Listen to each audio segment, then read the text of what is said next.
The UN says at least 40% of Ukrainians need humanitarian help under horrendous war conditions. The conflict continues to inflict unimaginable levels of suffering. Countrywide, airstrikes, artillery fire, and ground fighting continue on a daily basis. Plus, Russian drone strikes target a Ukrainian oil refinery and leave hundreds without power. At this point, the facility is not operating, but there is no information about victims. And later in the program, Ukrainian volunteers are sewing adaptive clothing designed to accommodate soldiers' injuries. Today's Wednesday, November 1st. From the Voice of America, this is Flashpoint Ukraine.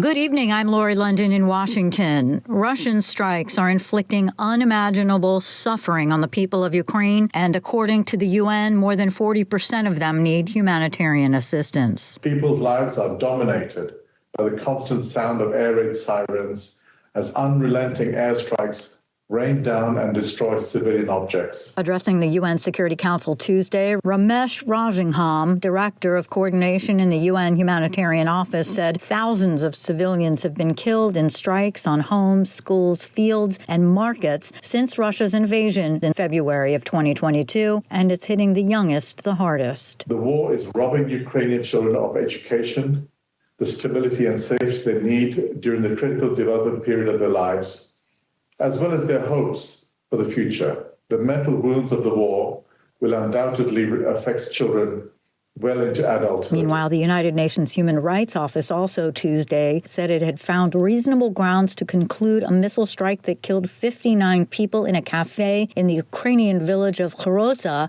was launched by Russia. Liz Thrassell, spokesperson for the UN High Commissioner for Human Rights in Geneva. The report says that the Russian armed forces either failed to do everything feasible to verify that the target was a military objective, or deliberately targeted civilians or civilian objects, which in either event would be in violation of international humanitarian law. Moscow denies targeting civilians. The report said the weapon likely used in the attack is in the arsenal of the Russian armed forces, but not in that of Ukraine. A Russian drone attack set fire to an oil refinery in central Ukraine and knocked out the power supply in 3 villages overnight, while falling debris from downed drones damaged railway power lines in a nearby region. I spoke with Anna Chernikova in Kyiv for an update on the ground. Over the night, Ukraine was again under drone attack. This time, a raid alarm was heard almost over the whole territory of Ukraine, particularly in Kyiv and Kyiv region as well, which was first time in these past weeks. Kyiv was not attacked. All the targets were destroyed on the way. However, we have confirmation from the Ukrainian air defense that 2 drones hit oil refinery in Poltava region, and at this point, the facility is not operating, but there is no information about victims. In total, 20 drones were targeting Ukraine, and according to the Ukrainian air defense, all of them were targeting critical infrastructure and military facilities. And Anna, my understanding is that Ukraine also had targets aimed at Russia again, Sevastopol region. What can you tell us about that? Well, we don't have confirmation from Ukrainian authorities or from any other sources that Ukraine is responsible for this attack. However, again, Sevastopol was under attack, and this was confirmed by the Russian officials. This time, air raid alarm was heard in the city of Sevastopol a couple of times during the morning of Wednesday. And at this point, we have information from Russian local channels and also from the civilians who are living in Crimea right now that explosions were heard in the city of Sevastopol, and smoke was seen. There is also footage confirming that the smoke over the Crimea bridge. According to Russian officials, it wasn't a drone attack and that it was air defense work. However, we do not have any confirmation from the Ukrainian side, and we cannot verify this information independently. What's important to mention here is that Sevastopol is under attack for a couple of days now, and previous attack, Russian forces reported that sea drones were targeting Sevastopol. So again, was it the same this time? we cannot confirm. However, this is definitely a story that we'll be updating. Anna Chernikova reporting for VOA from Kyiv. Top Biden administration officials told U.S. lawmakers Tuesday that the White House request for $106 billion in emergency supplemental funding, including aid for Ukraine and Israel, is vital to U.S. national security. U.S. Secretary of State Antony Blinken and U.S. Defense Secretary Lloyd Austin testified as the request faces significant opposition in the Republican-majority U.S. House of Representatives. VOA congressional correspondent Catherine Gibson has more. I'm very pleased to... U.S. officials pushing lawmakers Tuesday to move quickly to address war on two fronts, proposing $14.3 billion in U.S. aid to Israel and $61.4 billion in aid to Ukraine. American leadership is what holds the world together. And if we fail to lead, the costs and threats to the United States will only grow. Mike Johnson, the new Republican Speaker of the U.S. House of Representatives, released legislation late Monday separating aid to Ukraine from aid to Israel. That's a strategic error, according to U.S. Secretary of State Antony Blinken. It would do both terrible harm to our values, but also to our core interests. Values because I think all of us are united in wanting to respond to aggressors, to bullies who try to lord it over their neighbors. And in the midst of doing that, inflict incredible suffering. Opposition to a new round of funding for Ukraine to combat Russian aggression is broader in the House, the lower chamber of the U.S. Congress. But in the U.S. Senate, Minority Leader Mitch McConnell has been a key voice supporting continued aid to Ukraine. Russia would love to see Iranian-backed terrorists in the Middle East weaken America and our allies.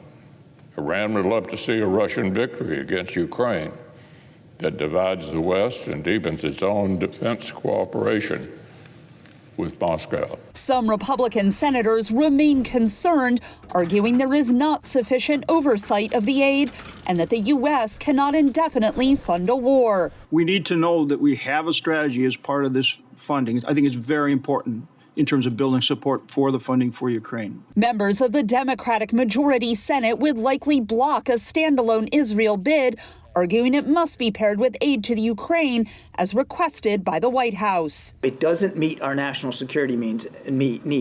And as Commander-in-Chief, the president's never going to do anything that doesn't meet our key national security needs. Austin said not providing aid to Ukraine could ultimately lead to a U.S. confrontation with Russian President Vladimir Putin. There's no question in my mind that sooner or later there will be, he will challenge NATO and we'll find ourselves in a shooting match. The House could vote on aid to Israel as soon as this Thursday, where there is some opposition to the aid among progressive Democrats. Blinken said assistance to Palestinians would be a key part of that aid. Humanitarian assistance is also vital to Israel's security. Providing immediate aid and protection for Palestinian civilians in this conflict is a necessary foundation for finding partners in Gaza who have a different vision for the future than Hamas. Both the White House and Republican aid requests include $10.6 billion in support for Israel's air and missile defense systems. Catherine Gibson, VOA News. North Korea has likely sent more than 1 million artillery shells to Russia since August to help fuel Russia's war on Ukraine. Associated Press correspondent Charles de Ledesma reports. The claim is from a lawmaker who attended a closed-door audit meeting with South Korea's top spy agency. The North and Russia have been actively boosting the visibility of their partnership in the face of separate, deepening confrontations with the US. Their diplomacy has triggered concerns about an arms arrangement in which North Korea supplies Russia with badly needed munitions in exchange for advanced Russian technologies that would strengthen Kim Jong-un's nuclear-armed military. Both Pyongyang and Moscow have denied claims by Washington and Seoul that the North has been transferring arms to Russia. I'm Charles de Ledesma. You're listening to VOA's Flashpoint Ukraine. I'm Lori London. Israel's ambassador to Moscow gave new details Wednesday of the weekend riot at an airport in southern Russia when a flight from Tel Aviv landed there, saying some of the passengers had to hide in the terminal before being flown to safety by helicopter. An angry mob stormed the airport carrying anti-Jewish banners as they sought out Israeli passengers. Danila Galparovich with VOA's Russian service spoke to U.S. Ambassador to the Organization for Security and Cooperation in Europe, Michael Carpenter, about the anti-Semitic incident and how Russia's president is using the war in Gaza to his benefit. This crisis is affecting OSCE countries very much. I mean, for example, what's going on in Turkey, what's going on in other countries is the consequences of this crisis. So absolutely right. And we have discussed these consequences and we'll continue to discuss them. This latest thwarted or unrealized attack or mob-based violence in Makhachkala and Dagestan is a classic example of how what's happening in Israel is finding reverberations, in fact, in the OSCE region, not just there, but in other places too. And, we condemn that violence that occurred, and other expressions of anti-Semitism have taken place in other participating states. We actually saw this anti-Semitic protests in Russian North Caucasus. Yes, it was not only in Makhachkala, but the Kremlin immediately blamed the United States and the West in general, as well, Ukrainian government, for, as they said, fueling these attacks and so on. So what is your reaction to these statements of Russian government? Well, it's absolutely preposterous to claim that Ukraine or the United States would be behind an anti-Semitic mob that gathered in Dagestan. I mean, it's just... It's so preposterous, it's almost hard to comment. Really, I mean, we've gotten used to Russian lies and propaganda and spin and accusing Ukraine and the West of perpetrating the crimes that Russia is in fact perpetrating in Ukraine. This is it's truly unbelievable in the literal sense of that term. Recently, I remember it was in the beginning of crisis in Israel and Gaza, German Chancellor Olaf Scholz reacted to some demand from Moscow to stop the violence, saying that it's the level of cynicism even I didn't expect. So what do you think how Russia is playing this crisis for its benefit? Well, look, I mean, Russia is distorting the narrative. When it comes and speaks here at the OSCE, we have not heard the unequivocal condemnation of the terrorist attacks. We have heard sort of a narrative that tries to, as you earlier pointed out, pin the blame on other actors, especially on the West, rather than condemning what Hamas did against Israeli civilians. And we've been very clear that we support international humanitarian law, that attacks on civilians are never appropriate. We've condemned what Hamas has done in no uncertain terms. And yet Russia's narrative is very different. It's sort of one of equivocation. Meanwhile, Russian aggression against Ukraine continues and the number of war crimes continues to increase every day. Is it possible for the OSCE to find some consensus to create a mechanism probably to investigate these crimes and to hold perpetrators accountable? So the OSCE is engaged in this effort. Whether you consider the OSCE to have a primary role, I would say probably not. It's probably a secondary or supporting role. But we have used the Moscow mechanism, which involves the dispatch of a fact-finding mission. We have used the Office of Democratic Institutions and Human Rights to collect information on violations of international humanitarian law and international human rights law to gather evidence of war crimes, crimes against humanity, and other forms of criminal conduct by Russia's forces. Now, then it is up to other international actors like the ICC or national actors like Ukraine itself or other countries that potentially have jurisdiction to prosecute those crimes. And so the OSCE is helping with that effort. There are other actors that are involved, like the UN Commission of Inquiry. In fact, there's NGOs that are involved in collecting evidence of war crimes. It's a multifaceted effort by many different actors, but ultimately all leading in the direction of trying to ensure that there is accountability and justice for the victims of these crimes. Many experts say that Russia is counting on so-called so-called tiredness of the West from supporting Ukraine, danger of coming winter for European economy and so on. Do you see, sitting in Vienna, anything like that the West is tired of supporting Ukraine and so on? Because there are some worrisome publications in Western media as well. Well, I can't speak to what Russia is counting on or not counting on, but I think if they're counting on the Western coalition tiring of supporting Ukraine, I think they're counting dead wrong. I think that I've at least heard various predictions and prognostications on how the Western coalition of like-minded states supporting Ukraine would crack or would fall apart for the better part of the last year and a half, if not longer. And yet we've held strong and held together. And I think that's going to continue to be the case, because ultimately, I think most governments across Europe and in North America understand, and in fact, many around the world, to include some of our partners in East Asia, understand that this is about the fundamental principles of the integrity of the territorial integrity of states. It's about protecting human rights. It's about protecting populations from torture and other egregious abuses of human rights. And it's the principle, on the one hand, it's either the principle of might makes right, which is not a principle we want to uphold, or it's a principle of the UN Charter and the Helsinki Final Act, or the principles, I should say, that are encoded in those documents. And so I think that we're going to continue to hang together, because it's so important that Russia not succeed in Ukraine, and that Ukraine actually, in fact, win this war. It's not going to be easy. It's going to take a lot of determination. It's going to take a lot of resources, financial, military, and otherwise. But I have no doubt that the Western coalition of countries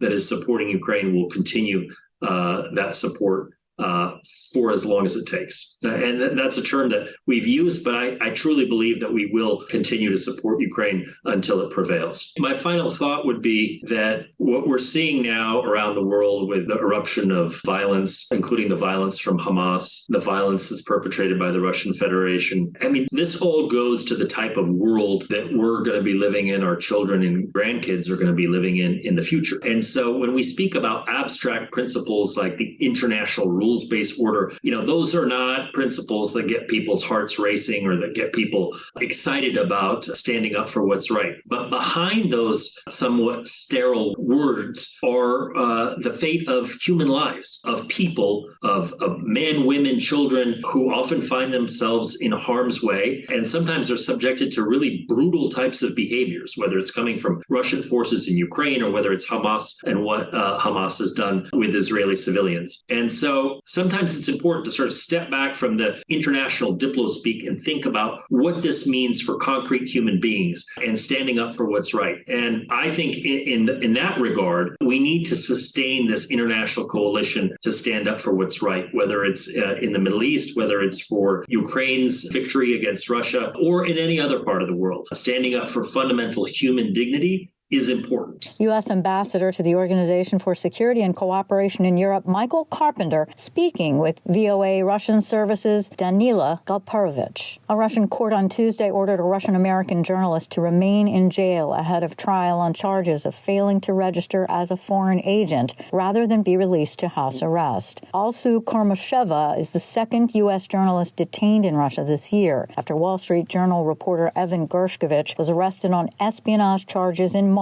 Gershkovich remains in custody. At the Military and Editors Association conference in Washington last week, Ukraine's ambassador to the United States, Oksana Markarova, noted the vital role of journalists and the dangers they're facing to get the story out. This experience that we have for the past 610 days, it's frankly something that we never had before, only read about it during the World War II. During these 600 days, we were just going through the list with our people back home, and my defense attaché, Major General Kremenetsky, is here with me. We have seen that we have already lost during this war 70 journalists, reporters, and staffers. 70. That's unbelievable loss of not only talent, but something that shouldn't be happening even during the wars. But the rules that Russians do not obey are not only rules of engagement, not only the humanitarian laws and rules, but even with journalists. So a friend of mine who, when we found him in near Irpin, Maxlevin, he still had his press vest on him. So they knew who they were killing. And I just want to start by thanking all of you, and by thanking you and those who are now in Ukraine and who are now in Israel and who are now in so many places covering the war, because it's very important.